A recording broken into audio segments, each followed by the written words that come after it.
Yes. The purpose of this panel is to articulate a set of principles by which to implement AB 1460 at CSULB and what we call an implementation pathway from the perspectives of the chairs of the Ethnic Studies Department and Program at CSULB. But before we start, let's take a moment to introduce our panelists and to present the chairs of the Ethnic Studies Department and Program. So I would like to ask each of our panelists to share a little bit about your background, your community, your research interests, and how long you've been in ethnic studies. So we will start with you, Dr. Kim. Hello, everyone. My name is Barbara Kim, and I'm a professor of Asian American Studies in the Department of Asian and Asian American Studies. I have been in the department since 2001, and so it's been a long time. But I'd like to say that I actually started in ethnic studies as a first-year student in college. And when I first arrived on campus, I actually went to go meet some new students, just like most first years do. And I was invited to an ice cream social where I learned about the protest that was going to happen on campus because there was going to be a performance of Mikado at the college. And so one of the first introductions in college for me was faculty, staff, and students and administrators telling me about some of the images behind the Mikado. And I also took my first Asian American Studies class as a first-year student in college, and that was also started because of student demand. So I'd like to think that my entire life, leading up to now, has been as a result of student demand and protest and struggle for ethnic studies. My interests in terms of research are in second generation, particularly identity and community formations in Asian America. Yes. And next, Professor Craig Stone. Hi. I'm a CSULB Professor Emeritus just this semester. I'm the director of the oldest American Indian Studies program in the CSU system. As director, I've been able to oversee the restoration of the Tiat, the traditional point canoe of the Tongva people, the reburial of over 100 ancestral remains under NAGPRA of the indigenous people of the land, a return to the AIS mission as articulated by Jack Forbes in the 1960s. I work with the NAGPRA Committee and the United Descendants of Pavungna to honor and protect the 22-acre site. My first meeting with the university president to rebury a Tongva ancestor was as a student in 1978. I'm one of the authors of the Chancellor's Report on the Advancement of Ethnic Studies in the CSU that recommended the ethnic studies requirement as described in AB 1460. Our lead writer was, of course, Maulana Karenga. In 1992, I was elected as one of the 4 presidents of the CSU Ethnic Studies Council during the LA uprising stimulated by the Rodney King incident, and I have continuously served on the California State University Council of Ethnic Studies. So this is a bit of deja vu. I have taught at CSULB for 40 years. I've been the active faculty advisor for the American Indian Student Council for over 30 years that organizes the CSULB powwow now in our 50th years. I'm a founding member of the California Faculty Association's Indigenous Peoples Caucus with 3 initiatives. 1, to eliminate human mascots from the CSU. Bye-bye Prospector Pete. Hello, sharks. To perform land acknowledgements of the original people on each and every campus in the CSU. And 3rd, to pass an ethnic studies requirement in the CSU. I began working in American Indian education in 1976 for the LA Unified School District, at Plaza de la Raza in Lincoln Heights, for the Garden Grove Unified School District, the Long Beach Unified School District, and I'm one of the founders of the Long Beach Ethnic Studies Initiative, where over 450 high school students are introduced to ethnic studies each semester in college-level courses taught at our local school districts. Thanks. And Dr. Rodriguez?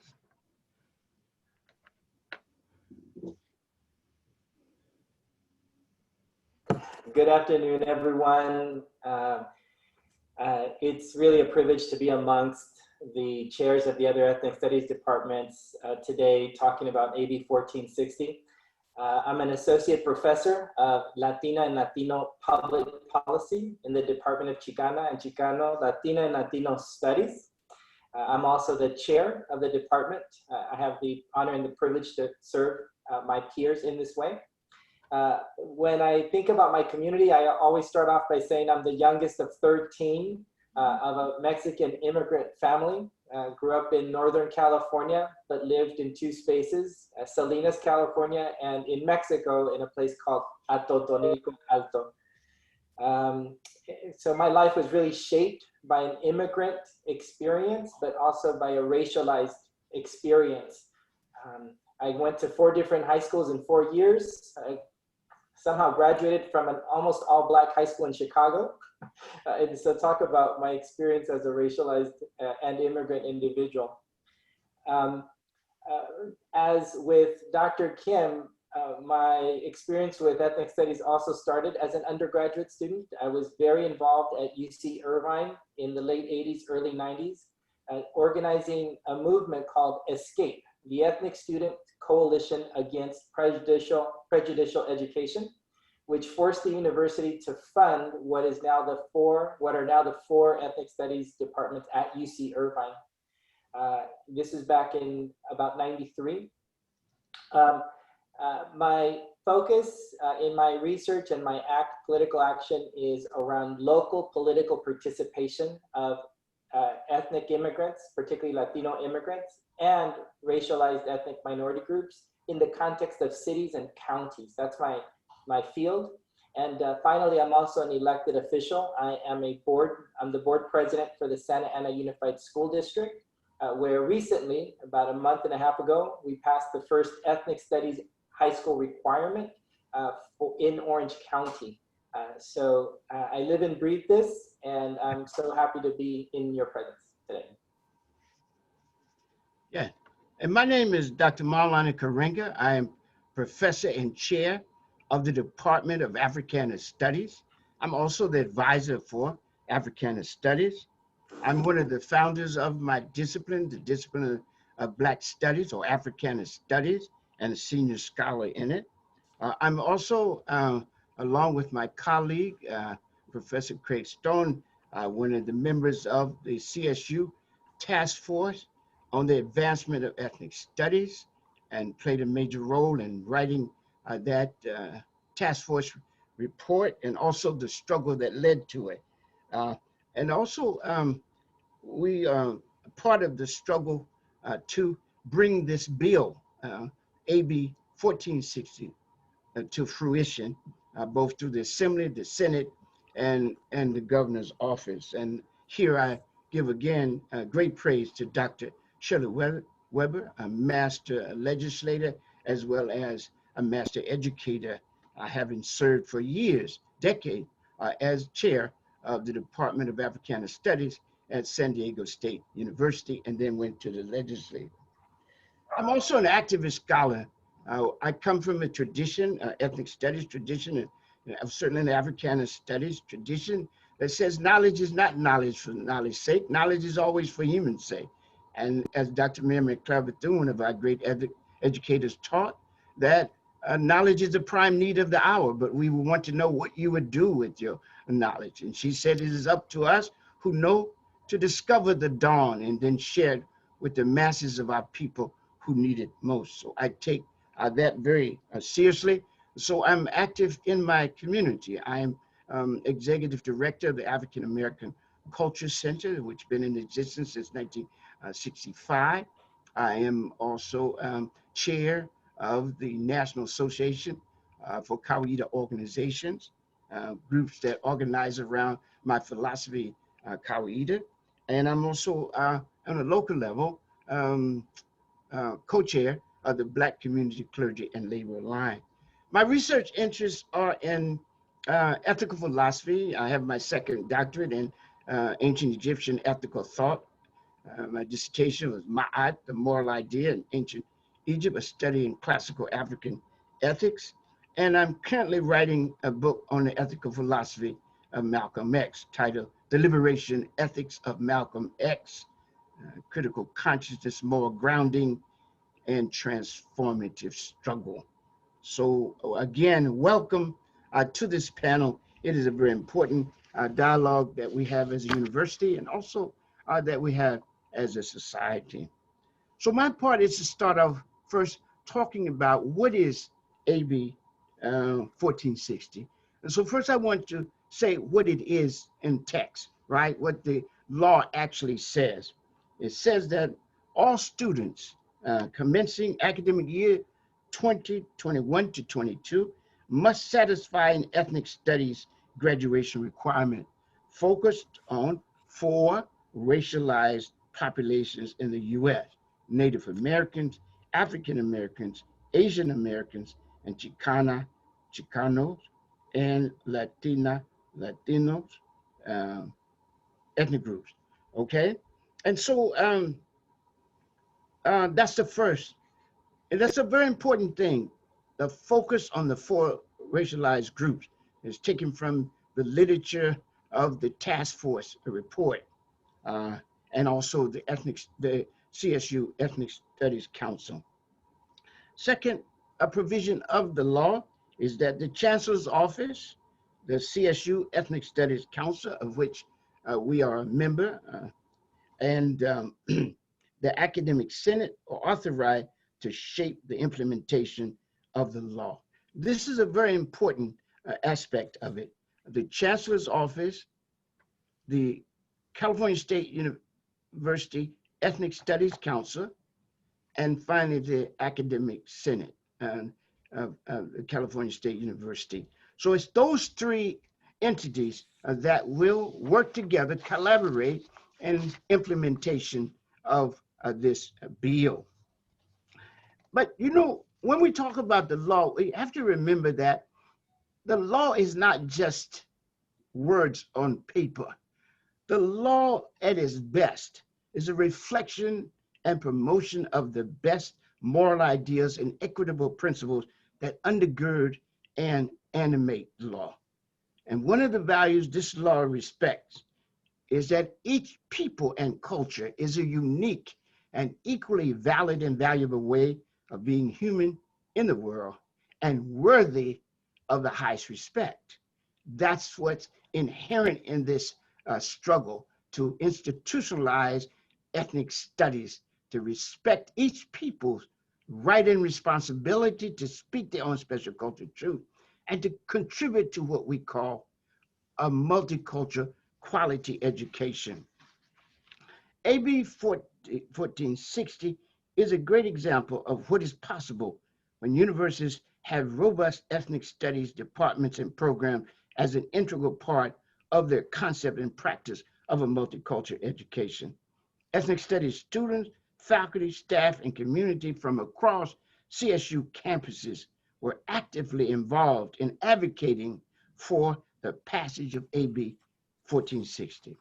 In short, the effective implementation of AB 1460 will strengthen the multicultural quality education at CSUB and significantly contribute to building the depth of knowledge and competence in students, faculty, and staff in the ongoing struggle to eradicate racism. I want you to see also that AB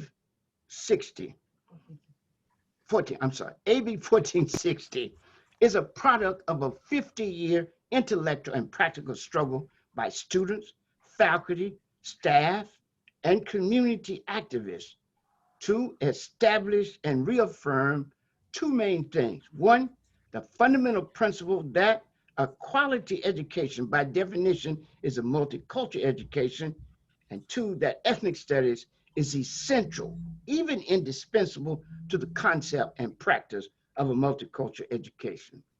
Second, the bill is an important institutionalized contribution to the continued vitality and sustainability of ethnic studies, which we will discuss. And finally, the bill offers a framework of mutually beneficial opportunities for collaborations of various kinds of programmatic initiatives for student, faculty, staff, and community. So we're looking forward to the implementation of this because it opens up all kinds of opportunities for enrichment and expansion of the educational project. And now we would like to ask Dr. Rodriguez to talk about implementation pathways of ABC 1460 at CSULB. Sure. Thank you, Dr. Karenga. What I'm going to do in a second is display on the screen one of the three principles that we believe are the most critical ones to use as we implement AB 1460. Whenever a law passes, it is a victory because of all the work it takes to get the law passed. Yes. But then there is the implementation stage. And as Dr. Karenga mentioned at the beginning, the implementation stage can be tricky, or at least he alluded to it. And evidence of that is the federal desegregation laws. Cities and counties and school districts found ways to keep segregating people, keep segregating students. So the implementation is really important. And while there are many, many questions out there around how this is going to get implemented, as chairs of these four departments and program, we want to offer or put forward three principles. I'll be talking about the first principle, and then my colleagues will talk about the second and third principle. At the end, we'll wrap it up so that you can see all three principles. The first principle, and let me display my screen.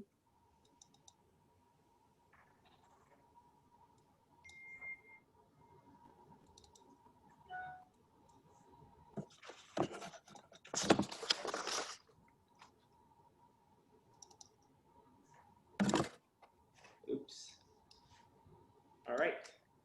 Can you all see that? Now, yes. The first principle is that it is about the student learning outcomes. Mm-hmm. We are trying to ensure that students, by the time they graduate from Cal State Long Beach, have a deep understanding, competency around the topic, the matter, the importance of race, ethnicity, and in particular, how to really dismantle this structural racism that surrounds us. And so the student learning outcomes are really critical. So whatever we do, we need to make sure that the courses that will satisfy this requirement really emphasize student learning outcomes. What I'm going to do is briefly review each of the student learning outcomes so that you can see them. And then I will make the argument that these 5 student learning outcomes need to be seen as an integrated whole. You can't just pick one or the other, it's an integrated whole. And then my colleagues will follow up with the next principle. So, and by the way, we tend to use the abbreviation SLOs, student learning outcomes. So if you're a student watching this, faculty members use that abbreviation. So what are the SLOs? The first one is that we want to make sure that students know how to analyze and articulate certain core concepts that have emerged through the body of work that has been produced through ethnic studies. As Dr. Karenga mentioned, he is one of the founders of Black Studies, Africana Studies, and over the past 50 years, our departments, our fields have really generated critical concepts around our field. Such as race and ethnicity. What is race? What is ethnicity? The racialization process, equity, ethnocentrism, Eurocentrism, and white supremacy, among other core concepts. As you may know, today, a student can graduate from a CSU without ever having to engage these topics. And again, AB 1460 makes it clear that students have to engage this critical area. The next SLO is we don't just want students to name and analyze core concepts. We also want them to apply theories. Theories are ways of explaining phenomena. And in this case, we want them to, at the very least, know how to describe critical events in history, cultures, and also the intellectual traditions of communities of color, with particular emphasis on agency and self-affirmation. Let me just highlight that that agency and self-affirmation are very critical, because it's out of agency and struggle that knowledge emerges. And self-affirmation is important because we live in a society that characterizes and has characterized our populations as deficits, and demonized our populations. And so it's against that we affirm our value, our inherent value as human beings. The third SLO is to ensure that students understand that race and ethnicity also intersects with other forms of difference that are affected by hierarchy and oppression, such as class, gender, sexuality, religion, and other areas. So this particular SLO reminds us that our social identities are shaped by multiple forms of identity. For example, Latina women, right? Those two forms of identity are intersected. But with ethnic studies, we want to make sure that we foreground, through that intersectionality, we want to foreground the racial and ethnic element, right? We don't want race and ethnicity to be erased or eliminated, right? It's about understanding the complexity of our social identities in the context of these hierarchies. So again, we have 3 SLOs so far. The fourth one is be able to understand and describe how resistance, social justice, and liberation has been experienced by our communities, and how these experiences are relevant to current issues. One of the key current issues that we're facing right now, and the social unrest following the murder of George Floyd, is an example of this. Our communities have a history of resisting, of standing up against powerful forces. And we want to make sure that students understand those histories and apply them to today's context. And then finally, and this is incredibly important, we not only want students to learn about our history, our concepts, and that sort of thing, we also are instilling an ethic of engagement with our communities. So I'm looking forward to the book that Dr. Karenga is going to publish on Malcolm X, because this is about a deep ethic of engagement with our communities, not just for our communities, but with our communities in solidarity. So lastly, I want to make the case that these 5 SLOs that I just described, you can't pick and choose one of them. This is an integrated set of SLOs that really mark a more comprehensive learning about our communities. And we also hope, and our intention is, that students won't just want to take one course to satisfy the requirement, but it'll be the beginning of a set of other courses that students will take that will make their education much more rich and robust. And as Dr. Karenga said, a quality multicultural education. So what I'd like to do now is kind of pass it over to my colleague, Craig Stone, who will talk about the second principle. And I'll just leave the slide up here, Craig, or do you want me to take it off? Actually, I'm covering it. Sorry. We made a slight change. Yes, we did. Okay, so Dr. Kim. Okay. Thank you for the slide. So I will be covering the principle 2 of the implementation of AB 1460, and the principle 2 is academic integrity. If the law stipulated a math requirement, most of us would likely automatically agree that the math department is best suited to teach and house these courses. Likewise, we assert that ethnic studies departments and programs are best suited to house and teach courses that fulfill those SLOs that Dr. Rodriguez just mentioned. Why? It comes down to academic integrity. Academic integrity refers to the degree to which the course content conforms to the core concepts, theories, and methods defined by that specific discipline. As my colleagues have already stated, for over 50 years, ethnic studies as a discipline has built a distinct practice in how we approach our study and work with the 4 racialized ethnic groups as specified by AB 1460. So first, race and ethnicity ground our work. Race and ethnicity is not topical or episodic for us, it's our anchor. While our work addresses the intersection of race and ethnicity with other forms of difference, such as class, gender, sexuality, and immigration status, our research and knowledge formation originate from the history, cultural praxis, lived experience, worldviews, intellectual traditions, and social struggles of the 4 racialized ethnic groups in the United States: Native American, African American, Asian American, and Chicana, Chicano, and Latina, Latino communities, again, as defined in AB 1460. Our scholarship performs racial justice. Our scholarship goes beyond academic journals alone.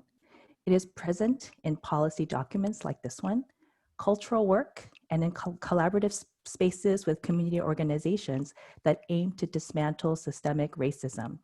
Our scholarship attempts to sustain cultures in the context of a racist society. Our teaching empowers students. Our teaching is based on a humanizing pedagogy that reaffirms our humanity through a deep understanding of the cultures and struggles of our communities. We move students beyond the classroom, engaging our communities on critical issues.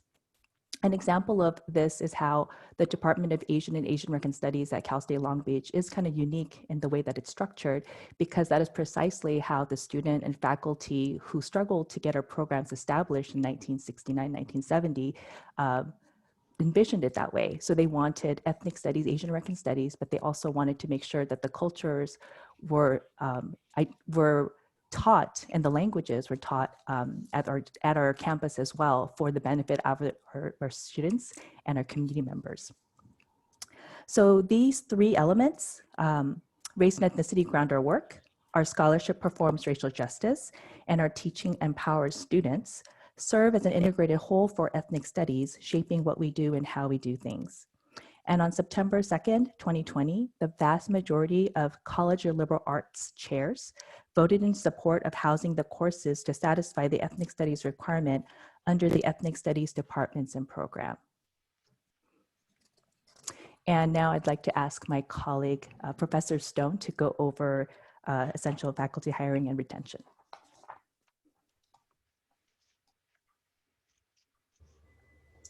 Thank you, Dr. Kim.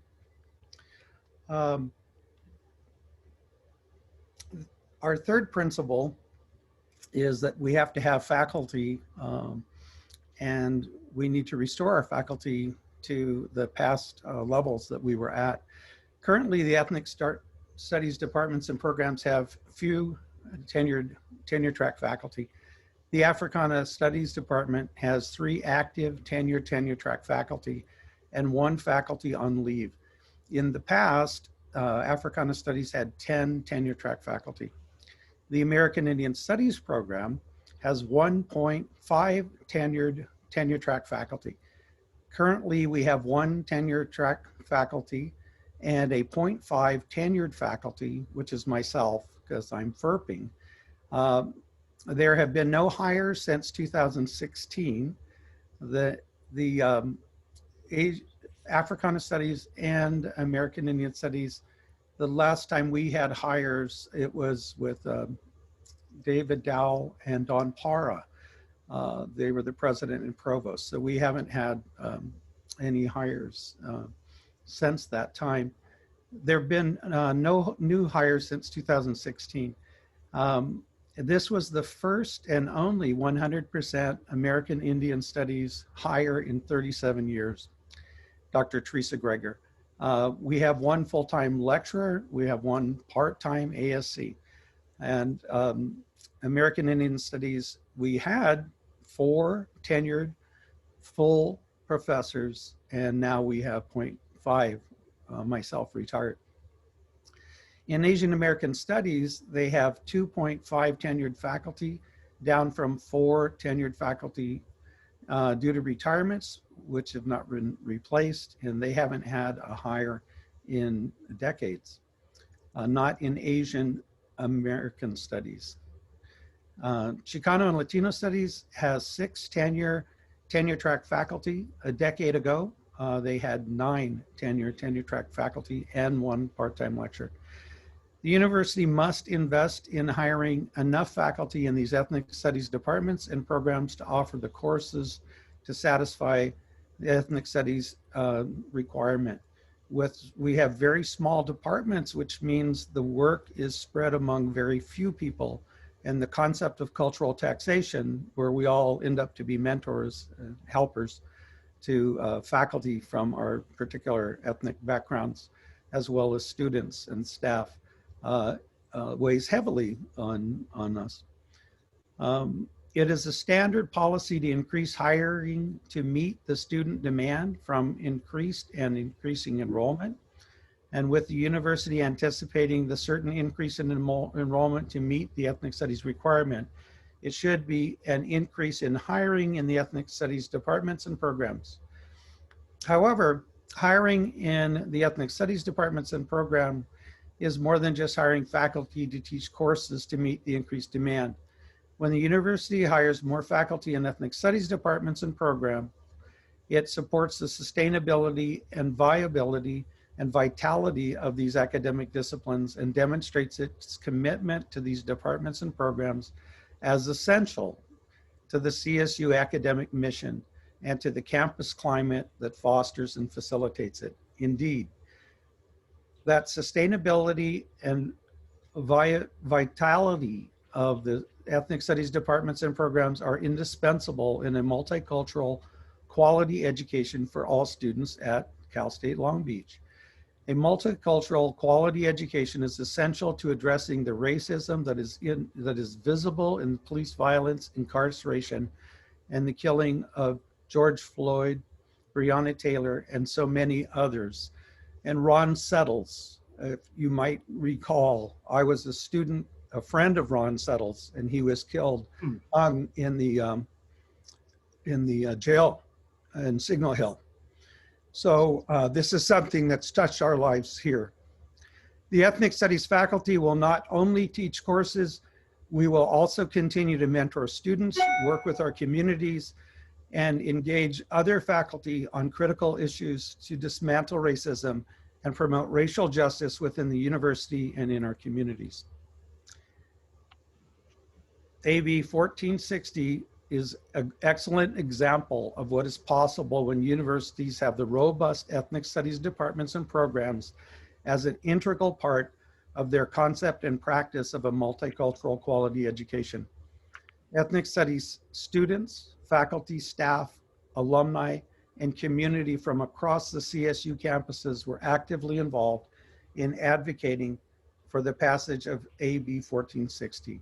In short, the effective implementation of AB 1460 will strengthen the multicultural quality education at CSULB and significantly contribute to building the depth of knowledge and competencies in students, faculty, staff, and administration to eradicate racism.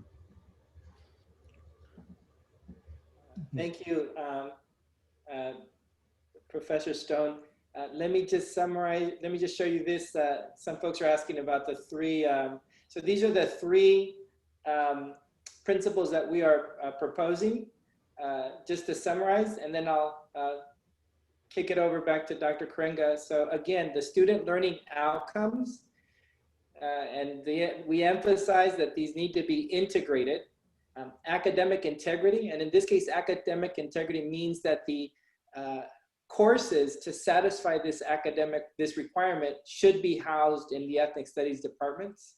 And then finally, as my colleague Craig Stone has mentioned, it also means having the faculty to have a sustainable, active department, but the hiring is critical. So with that summary, Dr. Krenger? Yes, thank you so much. Throughout this session, I want you to notice that we have been emphasizing the support we've had, especially as the support we've had as chairs of ethnic studies department and program especially from other CLA or College of Liberal Arts department chairs. The vast majority of the chairs of other departments in the College of Liberal Arts have, number one, endorsed the 5 SLOs, and 2, have also endorsed housing the courses to satisfy the ethnic studies requirement under the ethnic studies departments and programs. For us, it is important to approach the campus implementation. Could we take, oh, that's right, we don't know. For us, it is important to approach the campus implementation of 1460 in a collegial and collaborative way through inclusive discussion and an achieved understanding. We want this discussion to be inclusive, and we want to achieve a shared understanding for the benefit of our students and the campus as a whole. This is why we're investing our time in this panel today. This is why we will be participating in tomorrow's panel organized by the Academic Senate on this topic. And this is why we will be engaging the CLA Faculty Council next week on this topic also. There will be many important implementation questions that will be raised during our discussion. Some of them will be able to answer, but some of them will be worked out as we go. But we will keep that collegial and collaborative spirit. That's key to it, right? Yeah. If we approach the implementation of AB 1460 using the 3 principles we have described and that you see on your screen, we should be able to meet the spirit and letter of AB 1460 and build the good campus and mutually respectable campus we all want and deserve. Again, those 3 principles are student learning objectives, student learning outcomes, academic integrity, and hiring and retaining ethnic studies faculty.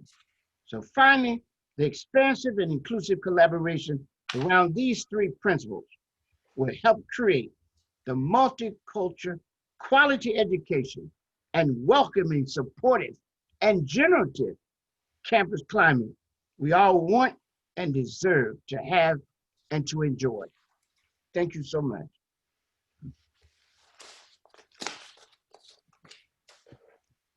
So may we remove the screen? All right, let me do that. And cool. Let me. So I said we're open to question and answer, I suppose, discussion. Yes, so most of the questions that have been asked that I see here are related to some technical questions. One was asked by Barbara Lemaster. Is there any word on where the CSU Ethnic Studies Commission is with respect to implementation recommendations, and with where the CSU Academic Senate stands, as well as the CSU Chancellor's Office? Appreciating the question, if I understand it correctly. Our council is in the process of exchange with both the Academic Senate and the Chancellor. We've sent an invitation for a meeting and we're waiting for them. And our coordinator and chair, Dr. Montero, has already had initial conversations with Dr. Collins, who is chair of the Academic Senate. So we've started some initial conversations, but we're creating a common table where the 3 entities that were identified as responsible for implementation can come and sit down together and work this out in a very collegial and collaborative way. So that's what we need. We don't need to rush right into it and then we don't have this common ground. We need to get this common ground and we need to have a common table, because this is a new way of dealing with things, you know? Usually they just come from the Chancellor's office and that's it. Or they come from the ASU, the Academic Senate, or that's it. But now we have created a framework for collaboration at its highest level. And I like that. And I think it's a good thing for the whole university system and it's a model for universities across this country. California has set the standard for advancement and progression in ways that no other state has. In fact, you know, this is the home of ethnic studies. This is why we first built the first ethnic study department, right? Starting with Black studies and then Native American studies, Chicano Latino studies, and Asian American studies. So this is the place. And we challenge the chancellor to realize that and keep this history going, right? And we challenge all of us to do the same thing. Thank you. Any other comments on that question? All right. So I'm looking through some of the questions and I'm creating some themes. So let me start off just with the technical ones that I think can be answered quickly, and then I'll go over to, I think, one or two that might require a bit more elaboration. There is a question around how can we help push for more faculty hires,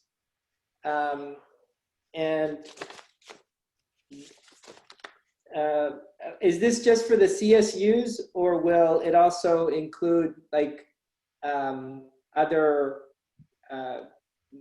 public schools or etc.? Wow, I see many more questions coming in than the ones I thought. Okay, so let me just answer that first one, and then to my colleagues, are you able to also see the questions? Yeah, okay, so why don't we do this? I'm gonna answer that one, and then feel free to, you select a set of questions and jump in. AB 1460 applies to the CSU system. So I wanna be very clear. And local school districts, kinder through 12th grade districts, they can establish their own ethnic studies requirements. And at the state level, there is now a group that is putting together a curricular framework for K through 12th grade. But I want to be clear that AB 1460 applies only to the CSUs. All right, feel free to, whoever wants to go next. There were some questions about when it will be implemented. So the bill commences with the 2021-22 academic year, which would require the California State University to provide for courses in ethnic studies at each of its campuses. So providing ethnic studies courses starts in the 2021-22 year. The bill commencing with the students graduating in the 2024-25 academic year. So for those of you graduating in spring 25 or fall 25, would require the California State University to require, as an undergraduate graduation requirement, the completion of at minimum 1 3-unit course in ethnic studies as specified. This does not apply to students in post-baccalaureate programs, just undergraduates. There's a question asking us to discuss why the need for faculty hiring in ethnic studies programs directly, and its importance to diversity hires in general. And if we look at Native American studies, it's pretty interesting. The only American Indians who've been hired at Cal State Long Beach in the last 50 years as tenured professors have been in 2 colleges. In the College of Liberal Arts, all of those hires they had either gone through the American Indian Studies programs and then went to grad school and came back and were hired in biology and anthropology, Marcus Youngow, or they were hired in American Indian Studies as joint appointments in different departments. What's interesting is the joint appointments who were hired in different departments, who were American Indian Studies faculty, those departments subsequently hired American Indians. The other thing that's interesting is that when the American Indian faculty, toward the end of their careers, they all returned back to American Indian Studies. So if American Indian Studies didn't exist on this campus, we would have never had any hires. And the only 2 colleges that happened in was the College of Liberal Arts, which houses American Indian Studies, and the College of the Arts, which had 2 joint appointments with American Indian Studies and 1 joint appointment with Africana Studies. What's interesting is the people associated with American Indian Studies were retained, were tenured, retired, and FERPed. And if you look at the patterns of other ethnic faculty across our campus, very often people from these four traditionally disenfranchised groups don't stay. I could show you departments, and if you'd ever want to see, I have a PowerPoint on it, and how the place where people are respected and their scholarship is respected, and where people are retained and are culturally supported is historically within the ethnic studies departments. So it also helps. The other thing is, we now teach, because of a state law requiring schools in California to offer ethnic studies, just to offer, we now teach 450 students every semester, college level courses on high school campuses. Yeah, appreciate what you said. If I understand the question correctly, you know, when you ask how can we help, if we're talking about students, it's certainly students have more power than they usually assume they have.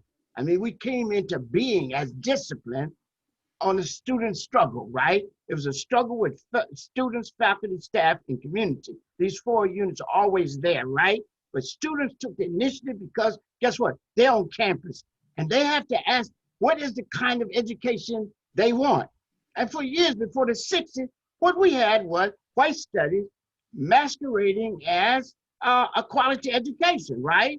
And it was mainly a self-congratulatory narrative of Europe. If we be honest now, if we just want to say things, but we have to do this if we're going to do anti-racism, right? Because one of the things that racism does is turns hatred and hostility into public policy and socially sanctioned practice, right? And that's in all the institutions. It is imposition of force and violence, it's ideological justification for that force and violence, and it is institutional arrangement to promote and to preserve that force and violence, that domination, deprivation, and degradation. So let's be clear, this is what we're trying to expose and erase. And this university is a campus ground. It is a ground of struggle. It's a ground and site and terrain of struggle, and we have to see that. So if you really want to help ethnic studies, the first thing you need to do is take the classes, right? You need to take the classes even before they're required. Take it so you can broaden your understanding of the world as it is. To just study 1/8 of the world's population and leave out 7/8, how could we ever imagine that was a quality education, right? But only you can determine that. It's your school, it's your university. So that's the first thing, take the classes. The second thing, and let the administration know, right, that you want ethnic studies and that you want support for ethnic studies. Create forums and actions to demonstrate your advocacy for this. Be active, people, be active. Insert yourself in the process, right? And you can do that however you determine, but at least be heard. Let your voices be heard. That's important.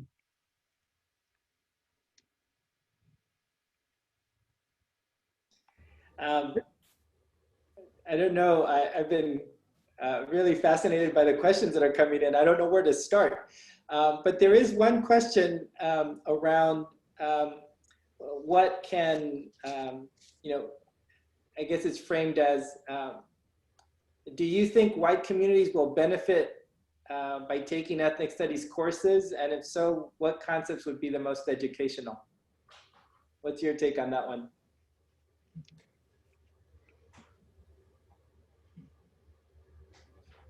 All right, I'll start it off. Okay. I think for me, the question is not so much how white students will benefit first and foremost, it's how will our society benefit from this requirement? And as Dr. Karenga just mentioned, it's about broadening our horizons about what the world is and what the world looks like. And then secondarily, thinking about how society has been structured, and it's been structured through these forms of inequality, rooted in racism, rooted in gender inequality, patriarchy, etc., right? Classism. And so I think it's really important to understand that all of us benefit, right? But I also think that there is one area where white students would benefit, and that's an even more critical understanding of what whiteness means and what white supremacy means, and the different ways in which a person who is classified under this white racial category, how you can be an ally and stand in solidarity with communities that have been marginalized. I think it's really critical because there's this other concept called white fragility, where as soon as someone brings up the issue of race and racism, folks who are in a privileged position around race, being white, can get very uneasy, upset. And so we want folks to understand that as a person who is white, you can actively be engaged in solidarity work. For example, a history of abolitionists, right? There are ways in which whiteness can become deployed in a very progressive, effective way, and that it's not enough to be silent, because when you're sitting on privilege, for example, as a male, I sit on a privilege with respect to a gender. It's not enough for me to just sit on that privilege. I have to actively think from a feminist angle around how can I change, right? Gender inequality. Same thing for those of you who are white. You got to be actively thinking, and so it'll certainly benefit you around your ability to be much more effective in acting in solidarity. The last thing I want to say is that I've been working on this issue within other institutions, not just education. For example, I'm working on a project with one of the county departments that is also reaching out to universities around how do we promote racial equity? How do we address anti-Black racism? What I'm sharing with you is that regardless of your racial or ethnic background, this is what the world is calling you to do.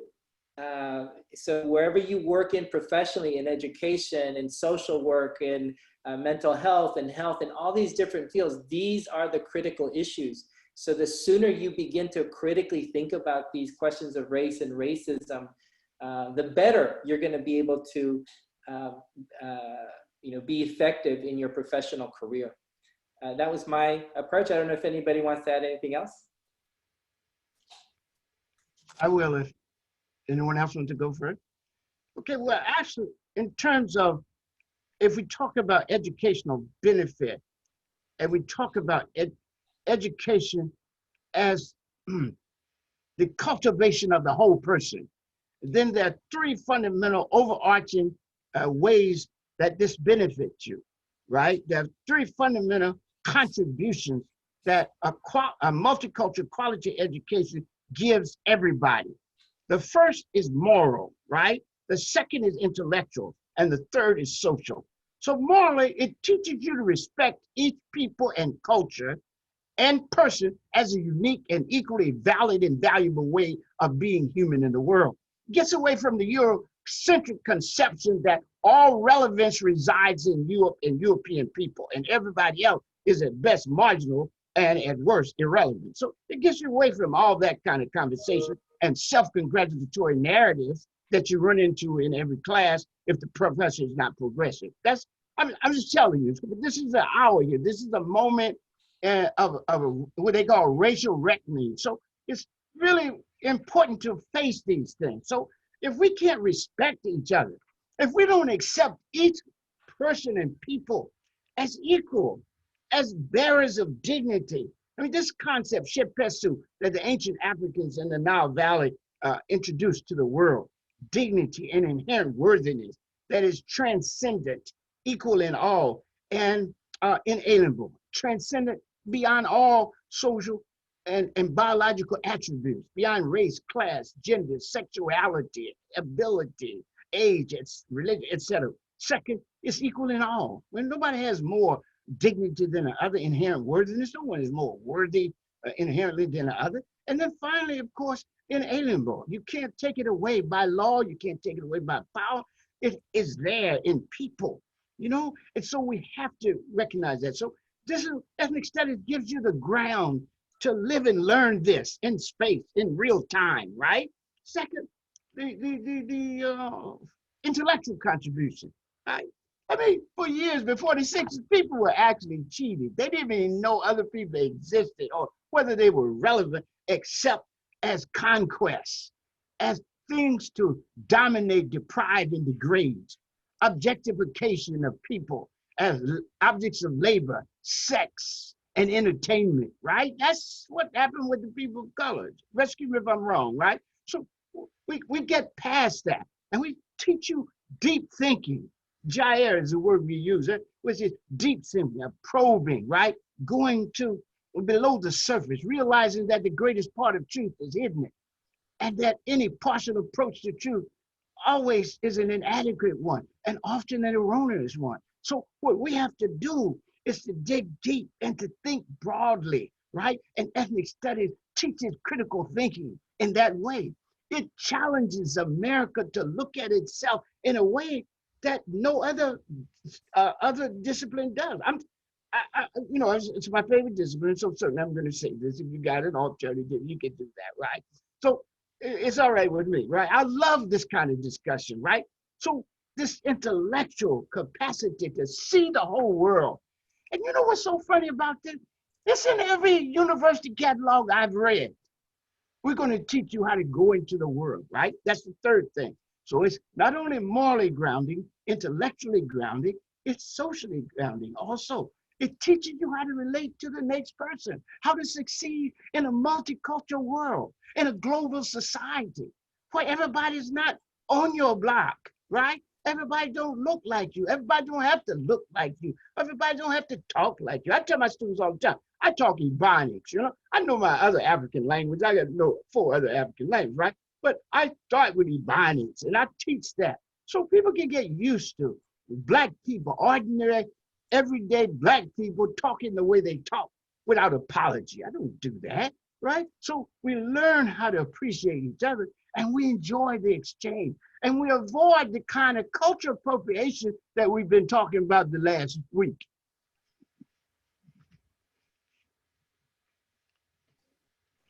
Thank you. Anyone else? One of the questions was asking about taking classes not about your own group, and why would people do that? That's one of the questions. And what I want to do is speak to the experience of these 400 some odd 450 students every semester who take a class, college level class taught by our faculty on high school campuses. And they learn about 4 different disenfranchised groups are represented here. We interview them at the end of the semester and ask them what was their experience and what do they feel and what are they looking forward to. And the most common response, there's 2 common responses. One is, why have I never ever heard anything about this? Why am I never taught this in school? And then the other was, okay, now I know something about these groups, but what about the other people that I go to school with? What about Tongans? What about Samoans? What about people from El Salvador? What about, so it's really interesting that comparative class opens people up, right, to a broader understanding and a shared struggle that we all have, right? We've all had some struggles. Some of us have had bigger struggles than others. And that's what you learn about. And it's one of the things you learn about. And it's empathy producing, right? So, and that's really good to be exposed to those things. I wanted to start addressing, and I think just starting the conversation about the questions about why Arab, for example, was not included in ethnic studies. And it's such a big, complicated topic that I'm just going to start it. And if anyone else wants to step in, please do. So to my knowledge, and again, I'm a very new chair, to my knowledge, during the summer, we had really 2 choices in terms of how ethnic studies would be implemented at the CSU. One was AB 1460, which was written as it's going to focus on the 4 historically racialized ethnic groups in the United States. And then we had the Chancellor's Office proposal, which was ethnic studies and social justice. But by the sheer definition, it meant that you don't have to take an ethnic studies class to fulfill that requirement as a CSU graduate. And because of that, and also, I don't think we don't need to be reminded that this is the reason why we're having the scholar strike. That for some of us and some of our communities, what happened this summer, especially with the public murder of George Floyd, that was not a surprise. For a lot of people to see it was the Emmett Till murder of our times, that you saw someone being killed right before your very own eyes. And I think because of that, and the reason why people really wanted to figure out how do we address the lack of social justice and particularly racial justice in our community, and particularly how do we address anti-Blackness, and especially in the hands of the police. So I think all of those things kind of got together and propelled people to support the AB 1460 as it was written. And I think that's why it was passed. Because of that, we have this version that only focused on the 4 groups because that's what the law stated. Having said that, as someone who teaches Asian American studies, when I was in college, Asian American studies basically meant Chinese Americans, Japanese Americans, a little bit of Korean Americans, a little bit of Filipino Americans. Even the Filipinos were one of the 3 largest groups in Asian America before 1970. And as we also know, just from who you are or your friends and family and community members are, Asian Pacific America has changed so much since the founding and definition of that term Asian America.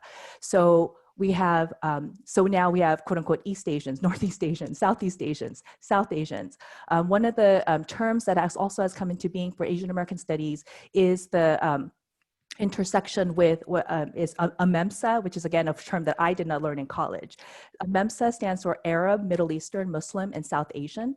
And again, within the Asian American community, people who were seen as Chinese or thought were Chinese, especially experienced a lot of hate crimes during the summer, not the summer, but beginning in the winter in 2020 with the COVID-19 pandemic.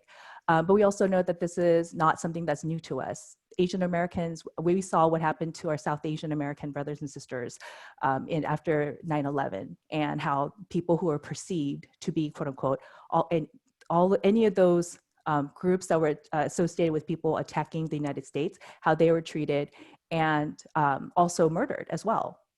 So because of that, we recognize that Asian American studies and Asian America, that has really broadened because that is related to our immigration, migration, US imperial military presence in the 20th century, 21st century, and all of those things affect who are in the United States today and who are considered Asian American. So because of that, going back to the amazing comments that our colleagues and students have posted in the Q&A, I would hope to think that these conversations will continue.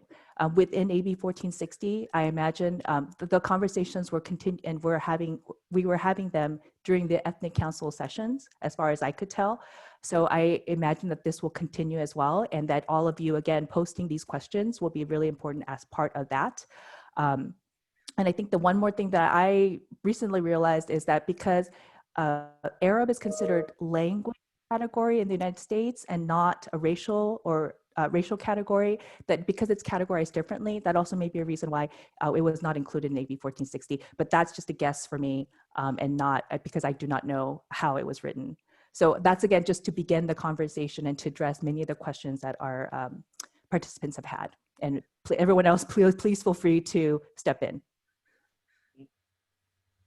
Any other comments on that one?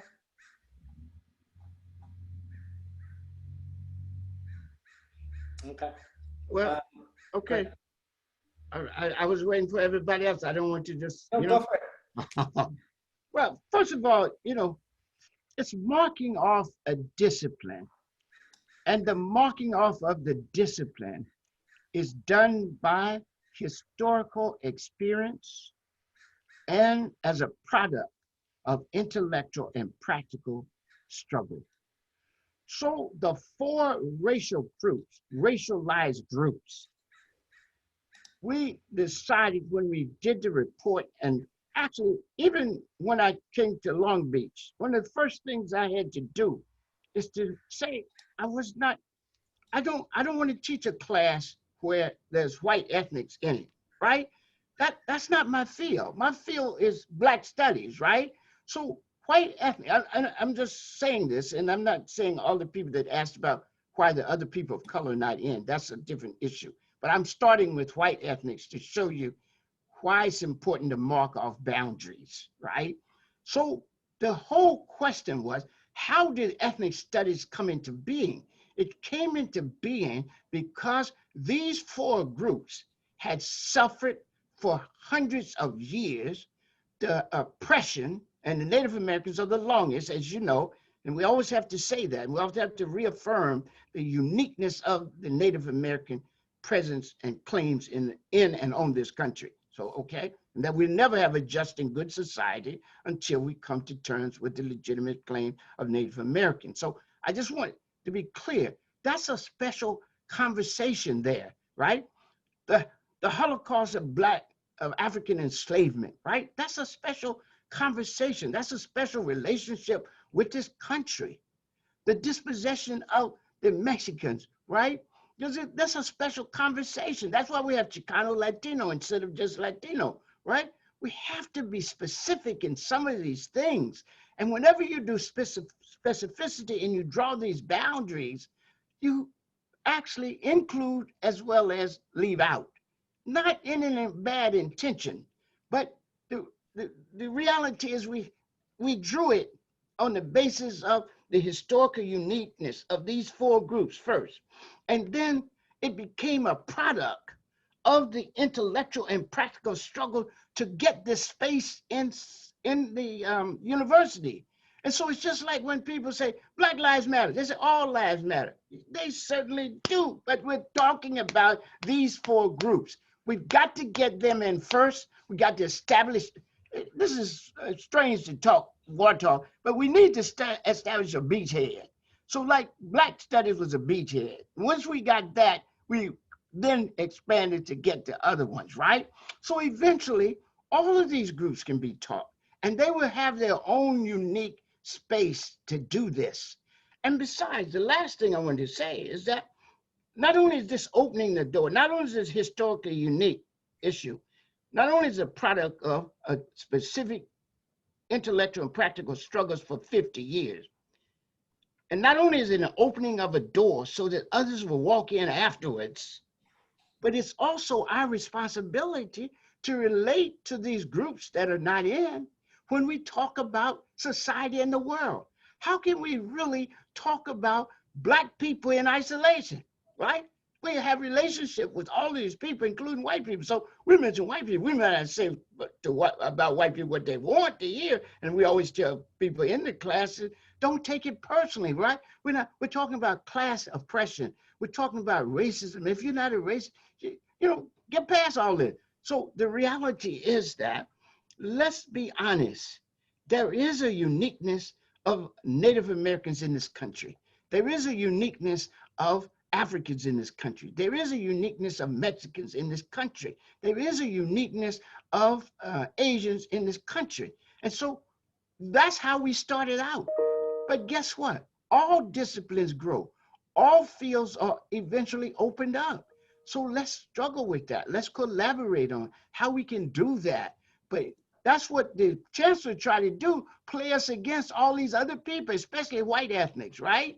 But the reality is those ethnics stood up. Even the white ethnics stood up and said, no, we never even identify with ethnic studies. We had our own issues, right?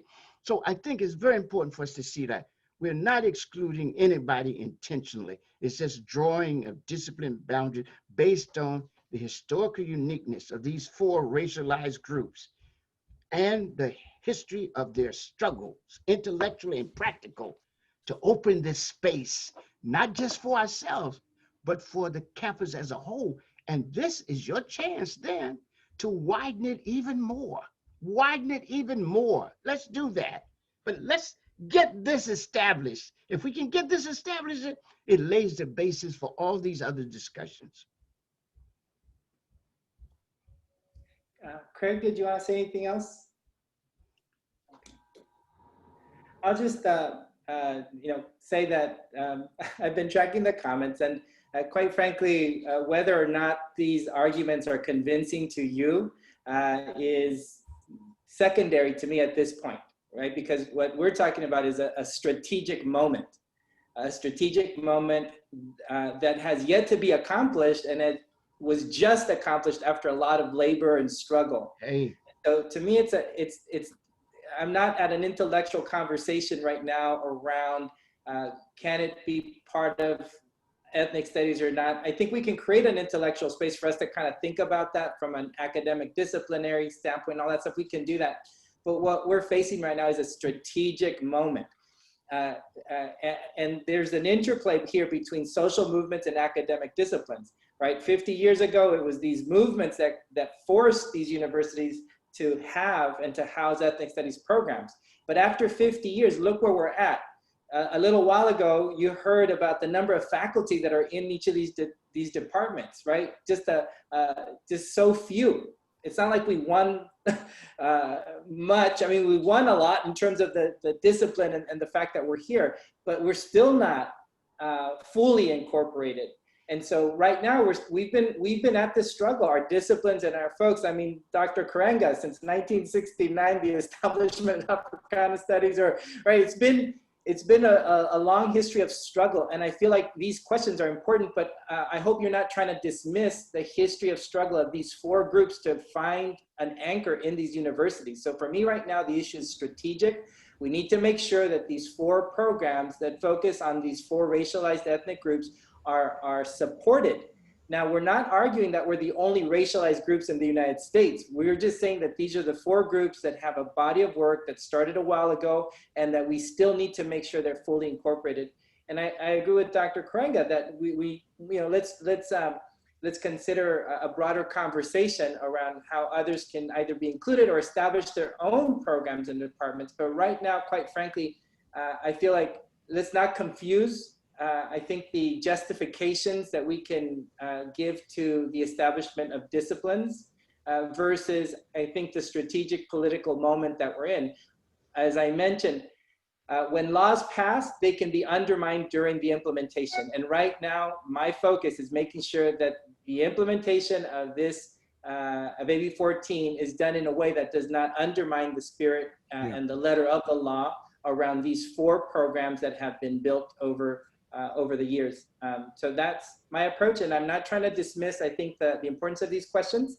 And I also don't want to engage this broader question right now around whether this is pressure, we're being pressured by right-wing and Israel lobby groups. I think those are, to me, not the kinds of questions for today. I think today I'm trying to be very focused on the strategic question at hand. We're trying to implement AB 1460. It includes certain groups, and now we're trying to make it happen, but in a way that then creates an opening for even a better and more rich multicultural education. So I think, Craig, did you have something? yeah. I just wanted to kind of, kind of go back when the American Indian movement started in Minneapolis, right? It started with American Indians and allies going around watching the police, photographing the police, taping the police. So they had, the Black Panthers did that, and then also the in Minneapolis, I think, I forget what they called it, but so this was policing the police, and the reason was because American Indians and African Americans were most likely to be killed by the police. That's true today in Canada. That's true today in the United States. Often you don't hear about American Indians, but that's the reality. And those are structural things that go back to the founding of this country. And those are things that people, it's intergenerational, right?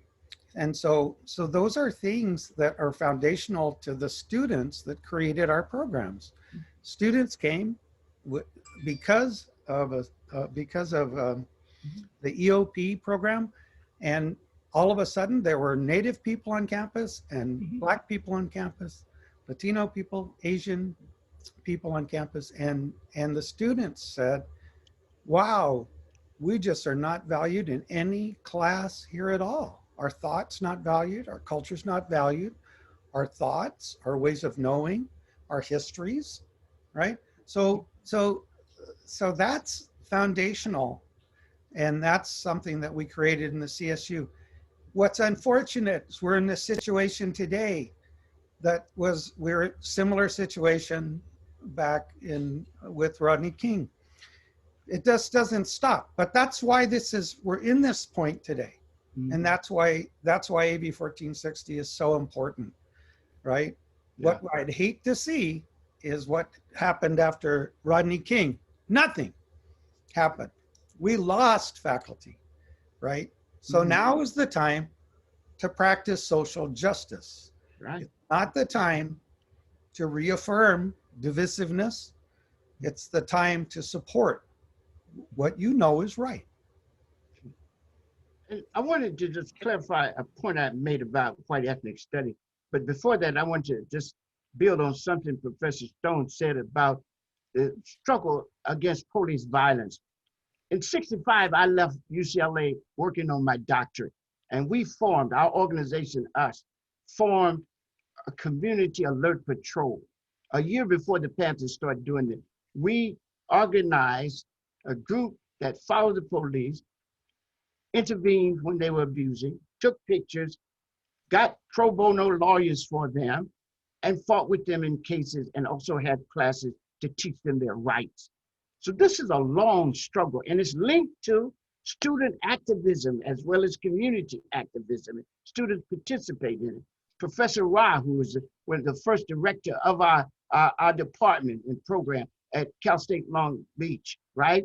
He was a main leader in the struggle to get justice for Ron Settles, who was murdered by the police, in Signal Hill. So students have always been a part of this struggle to end racism and to end police violence and systemic racism. But I wanted to clarify what I said about ethnic study. When I said I wouldn't teach whites and ethnic, that means I didn't mean I wouldn't teach. I teach white people about white people all the time. What I meant was that when we were conceiving this class, the ethnic experience, we could have the Berkeley model and the model other people had under pressure, because they started out with just people of color, but they were forced to add white ethnics. That's a whole question. I don't want to get into it, right? But I refuse to do that because I said what I say now and what I said to the chancellor and them. White studies is virtually the whole curriculum. You mean to tell me you would begrudge me one class? That doesn't make sense. 4 groups, one class for 4 groups, and the whites have all of it? Or you might say, well, that's not white study. Oh, yes, it is. But it's so normal, you don't have to put white in front of it. We say Native American art, right? We say African art, Chicano art, Asian art. But white people don't have to do it because it's seen as normal, right? So I'm just saying to you, that's all I was saying. Why create a class that teaches white people and again minimizes the importance of learning about the rest of this country and the world? Because we all belong to international communities beyond this country, right? So I just think it's very important for us to see that it was in no way saying I wouldn't teach about that, because I do all the time. And I don't always criticize, right? I praise people who do good, but I'm hard on people that love oppression and that have a history of oppression. I'm going to be hard on it. That's just normal, right? So really, but I think you enjoy ethnic studies class. Those of you who haven't had it, those who have had it, take some more. Again, you say you like this, take the classes and advocate for the strength, the vitality, and sustainability of our departments. All right, we have like 5 more minutes. And I do have just one announcement around registering to vote and that kind of stuff. But is there kind of a closing thought that each of you want to make as we close? I don't know, Barbara, do you want to share anything before we close? No? All right. Oh, just so many thoughts. I think I just want to really thank people for coming today. And I know that there are a lot of questions, And I think that's the reason why we're having this discussion, how to link the CSULB, the beach community, to what is going on with the rest of the nation and the rest of the world. And what are some ways in which we could be a part of fighting for racial justice, social justice. And we think that understanding the histories and experiences of people in the United States from the perspective and the centeredness of those experiences would contribute to having to being part of that. And again, then that's going to be linked to what Professor Rodriguez is going to say about voting and also being counted for census. Again, some concrete things that you could do that, again, this event is really trying to promote. So thank you. Thank you, Dr. Kim. Dr. Krenger or I'm going to close out. You say yes, you'll close out. Okay. I'll close so out. Then I'll make my comments now. What about Craig, Dr. Professor? Okay, why don't you go and then I'll make my comments. Good. I just want to thank all those people who have attended this, and to let you know that we're interested in collaboration and people that respect, that approach with respect, and people that approach and want to engage in actual true collaboration.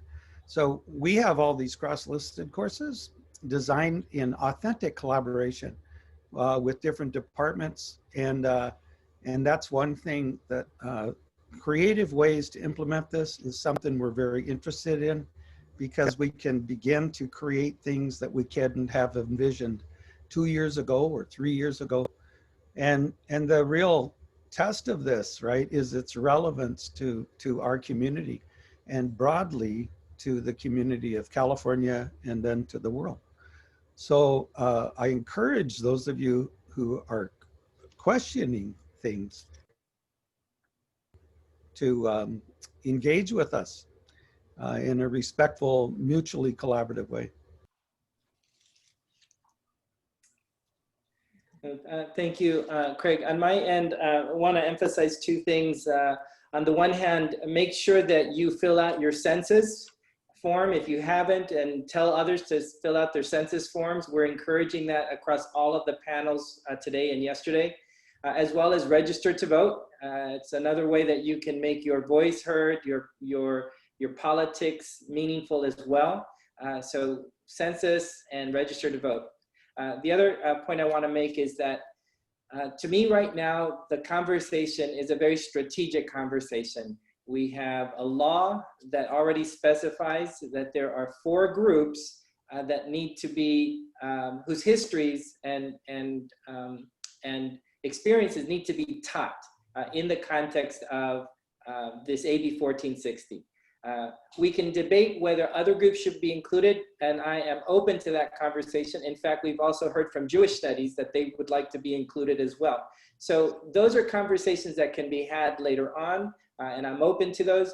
But right now, we've already defined that AB 1460 includes these 4 areas. I am not trying to be dismissive. I'm just being very clear about where my priorities lie around the implementation of 1460. And to that extent, at the local level, I encourage students, I encourage faculty to really make sure you focus on both the president, the provost, and the academic senate. Those are the 2 bodies that very soon will be taking up these discussions around how to implement AB 1460 in the context of Cal State Long Beach, guided by the state policy framework. So that means that particularly if you're part of the other colleges, the College of Health and Human Services, College of Education, Business, the Arts, etc., there's 7 colleges, make sure that your representatives from the academic senate hear about this perspective, especially our implementation pathway, so that's how you can really support our efforts to make sure that whatever courses are taught, they're taught with the right SLOs, and that the departments that have built the knowledge and the skills and the competencies around those SLOs are the ones teaching those courses. Thank you. Okay. I would like to say thanks to everyone for coming. As my colleagues have said, We've enjoyed this. We urge you to do the census, to vote, to be active, to engage, to reach out to each other, and to do it with a good spirit and a good will. I want you to really not fear multicultural education. It's a quality education. Don't fear change. Embrace it when it's for the best. And really be clear about why multicultural education is so important. I gave you the moral reasons, the intellectual reason, the social reason. And I would just like to close with 4 fundamental points about it. It is not about food, fashion, and festival. It is about a profound respect for other peoples and culture based on these 4 principles. 1, mutual respect for each people and culture as a unique and equally valid and valuable way of being human in the world. 2nd, mutual respect for each people's right and responsibility to speak their own special culture truth and make their own unique cultural contribution to how the society is reconceived and reconstructed. 3rd, mutual commitment to the constant search for common ground in the midst of all our diversity. Yes, we're diverse, but we also have the basis to work on common ground. And finally, mutual commitment to build a good world. Maybe I should say to build a good campus, the good community, society, and world we all want and deserve to live in and work so diligently for. So again, I say Asante Sana in my language, Swahili Asante. Thanks so very much. Stay strong, take care, be well, stay strong, and continue the struggle. Thank you. Thank you. Thank you all.